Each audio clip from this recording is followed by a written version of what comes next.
Yeah, we're live. Live. Camera one, camera two. Here you go, Camera Matt. one, camera two. Huh? Here you go. Hang on, T's got me dialed in. So I got a Honda Metropolitan engine right here. Same, if you don't know already, the Honda Metropolitan is the same engine as the Honda Ruckus. This video is going to show you exactly how to do a valve adjustment on a Honda Ruckus 50 or a Honda Metropolitan.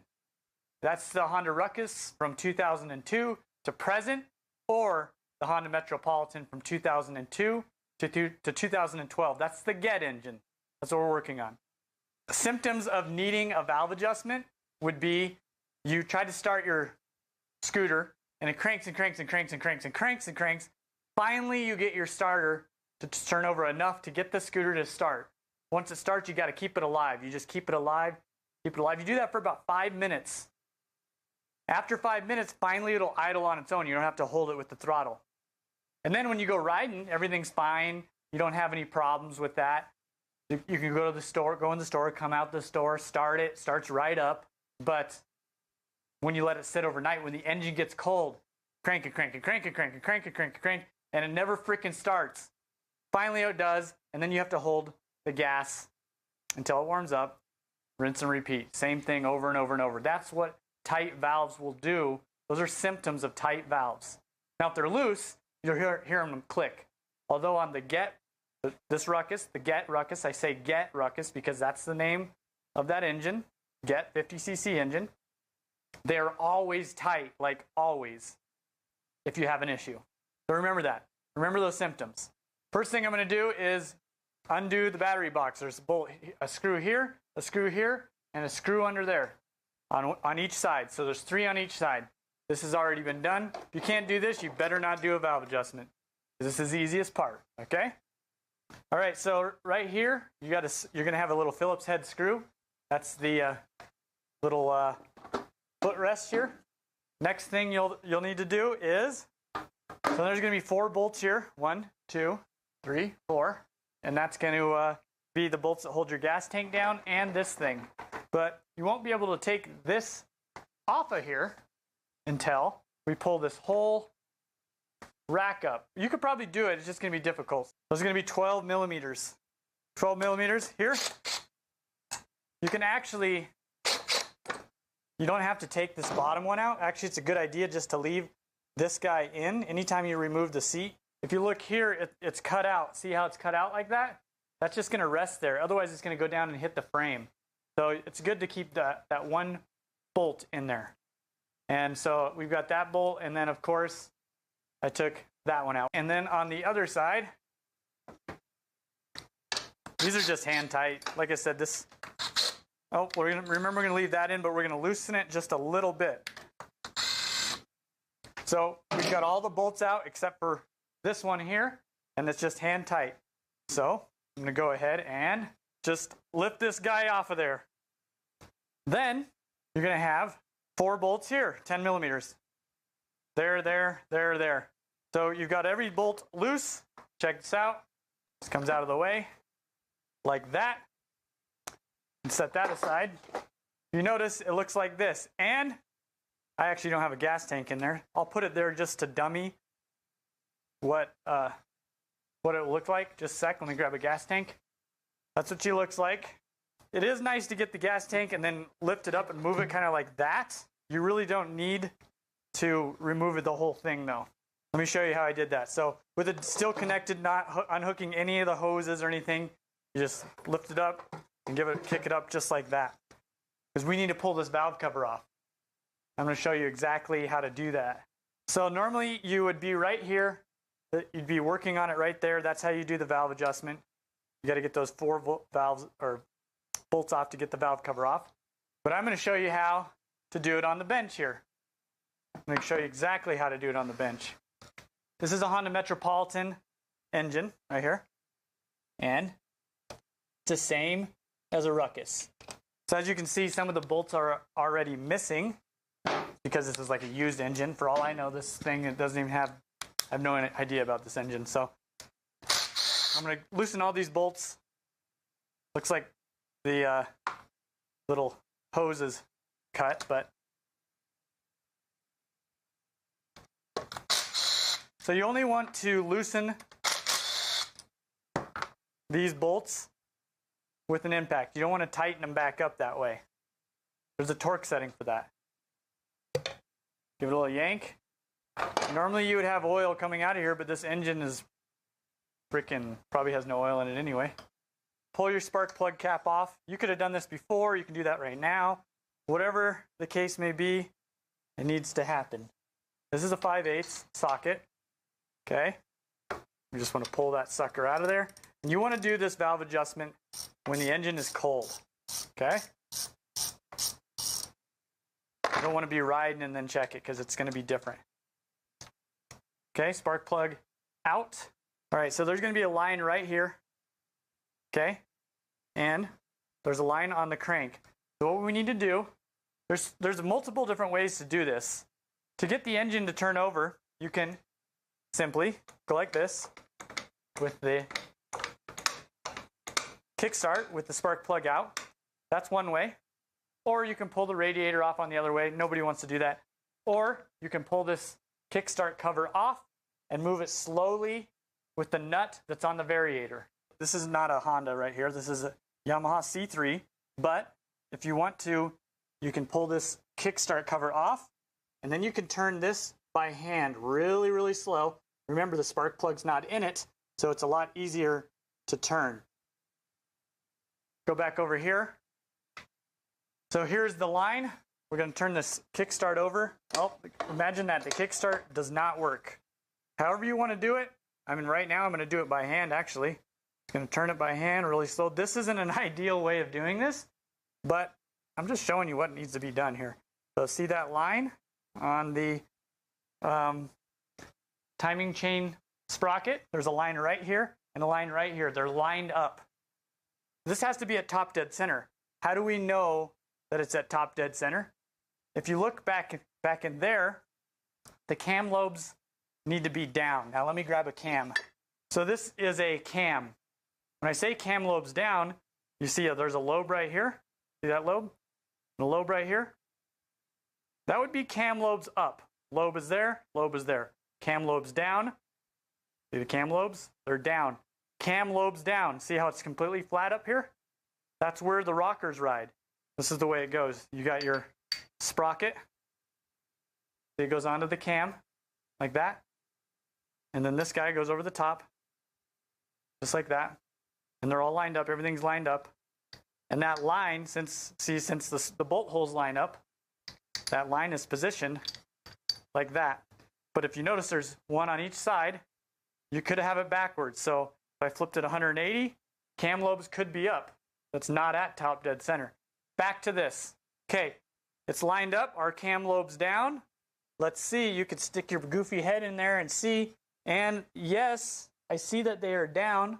If you're unclear, you can go back around if you wanted, all the way to the other side. If you're doing it this way, you got to make sure that your damn fingers don't get caught. This is probably not ideal. I would recommend that you turn it with the variator off. Okay. So cam lobes down. That's actually cam lobes down. You want to know how I know? Because with that line like that, I can give these rockers a little wiggle. I feel play in it. If you don't know if you're at top dead center, try both lines. See the lines are lined up there? Make sure at one of them you're going to get some sort of a movement. Like when you move these rockers, you're going to feel some sort of a play. Like for instance, if I go back the other way, back to my other line here, that's where I thought I was at top dead center. I'm glad that I was mistaken because this is great for the video. So it looks like it's at top dead center by looking down there. I'm moving these rockers. They're both tight. The odds of them both being tight, super, super low. The odds of one being tight, pretty dang, that could happen. That's probably the reason why you're even going to do a valve adjustment. So let me turn this back around. What I'm doing here is not ideal. You should turn it with the variator nut. That's ideal. Okay. Now that I know that we're at top dead center, I need to measure my valves. Here is the valve clearance right there. Can you guys see that? So intake is 0.10 plus or minus 0.13. That's the intake. And then the exhaust is 0.19 plus or minus 0.03. Or they have the 1 in inches as well. The reason why these are shim type valves, if I push the rocker over like that, do you see the shim back in there? There's a shim right there, and it's like a watch battery. I'll pull it out a little later, but we have to change that shim out in order to adjust the valves. Now, most scooters, almost all scooters, not all, but very common, they'll have a little lock nut. You use a tool that looks just like this, and you'll loosen the nut, and then there'll be another one that adjusts the valves in or out. You can there's a little adjuster to adjust the valves perfectly. In this scenario, these are shims. You don't have that option.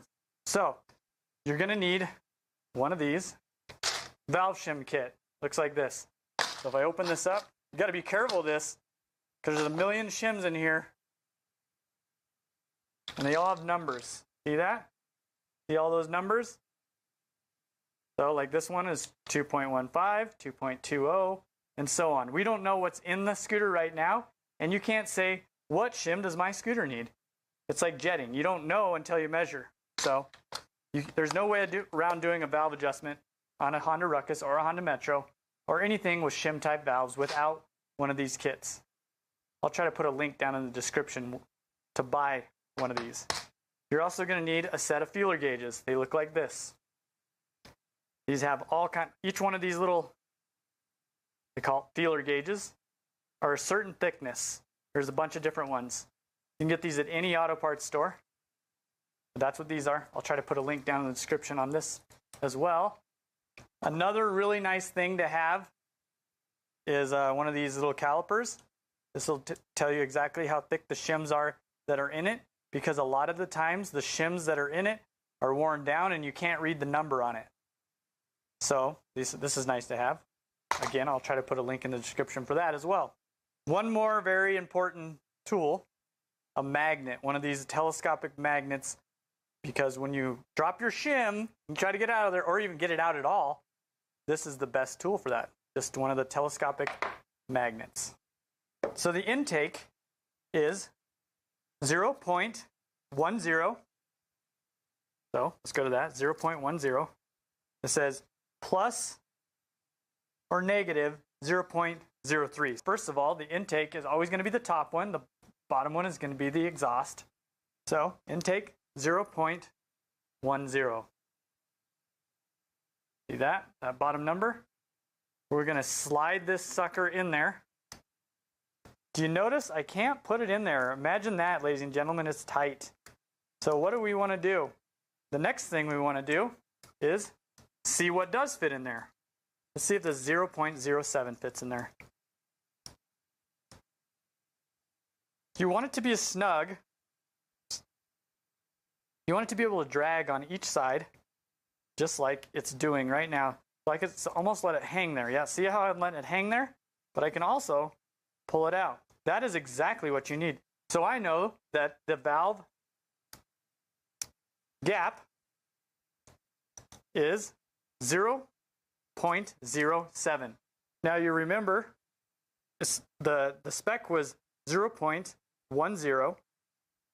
on the intake, plus or minus 0.03. So 10, 9, 8, 7. So 0.07 is okay, because that's minus 3. So we're good there.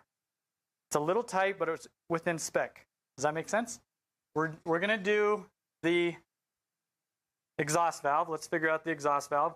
So the exhaust valve spec is 0.19 plus or minus 0.03 millimeters. We don't have a 0.18, I don't think. Let's see. Yeah, it goes from 1.8 to 2.20. So 1.8 is going to be okay to use to feel it with. So there it is. Feeler gauge 0.18. It goes in there and it feels just fine. I can let it hang there. See?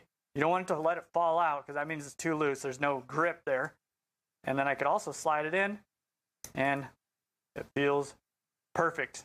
So these valves are just perfect. So let's pretend these valves were not perfect. What do we do? So let's go back to the intake valve. So if I was to put the 0.10 in here, it doesn't fit. It's too big. I remember last time I went a little lighter, or a little smaller, 0.07. It was still in spec, but let's try to get this. Let's try to get this into better spec. So it doesn't fit, and I really want this feeler gauge to fit, so that let's just pretend that there's no range. What do we do? What do we do if we need to switch out the shim? So we're going to, doesn't fit, so this is what we do. We slide this sucker to the side like that. If you look underneath there, see how this is on the get engine. If we slide this rocker over, it's spring loaded. If I kick it over, and then the rocker is going to grab onto the cam. See how it stays and it's out of the way? This is how we remove the shim. So remember our little magnet? So check this out. I'm going to take my little magnet and pull her out of there. Looks like it's pretty stuck. And there it is. So here is our shim. What it looks like. They look like little watch batteries. So anytime you say somebody has shim type valves, this is what it looks like. Each one of these shims have a certain thickness. We need to find that thickness exactly. Now if you notice, I don't really know what the hell that says. It says if I had to guess, it says 198. That's what it looks like. But let's verify. Here is our shim. We don't know how big it is, so I'm going to take my little micrometer, and I want to see how big that shim is. The stamp on the shim is 1.98, and I'm measuring it at 1.91, 1.92. So we're looking for a 1.90, which is right here. Okay? All right, now we're going to try to put this sucker back in. We'll put that onto our little magnet, and then I'm going to take the magnet and drop her down in there just like that and slide it to the side. You see how I did that? And then let's pop this off of here just like that.